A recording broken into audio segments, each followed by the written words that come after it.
Today we're trying the food court in IKEA while we're in South Korea. I haven't been to eat in a food court in IKEA in so long I have no clue if it's the same setup as in the US. They have these carts to put your trays on, which is super handy.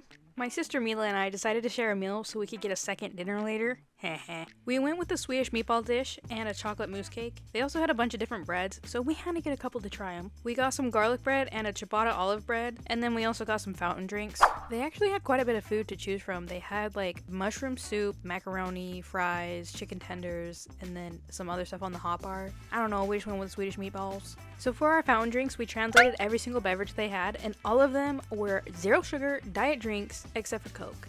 So we went with Coke. I also wasn't sure if the drinks were free refills or not, so I had to make sure I filled my cup all the way full. I might have just filled it a little too full, but it's fine. It's all good. Now on to the meal.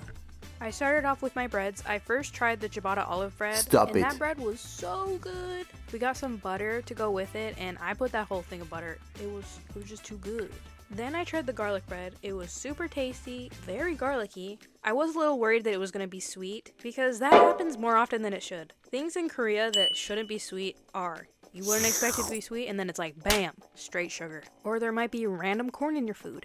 Anywho, the meatballs were pretty good, pretty juicy. The potatoes, though, were so dry. I need my food to be like drowning in sauce, drowning in gravy. Too dry. The cake, though, was not dry. This cake was so chocolatey that it was kind of too much. Does that happen to anybody else where it's like you're eating something chocolatey and then it's like you just kind of get grossed out after a while because you're like, oh, this is so rich? That's how this cake was. Very delicious, but I couldn't eat the whole thing. After we ate, we had to check out the sets because if you're gonna go to IKEA, that's like part of the fun is like to imagine that this is your house and be like, yeah, I could live there. You know, sit on the beds, relax on the couches. We sat on every single couch we saw because you gotta see how it feels. You know, like some couches, they look like they're gonna be comfy and they're not comfy at all. They're disappointing. Alright, it was time to head back out into the rain. Thanks guys for watching. Talk to you later. Bye.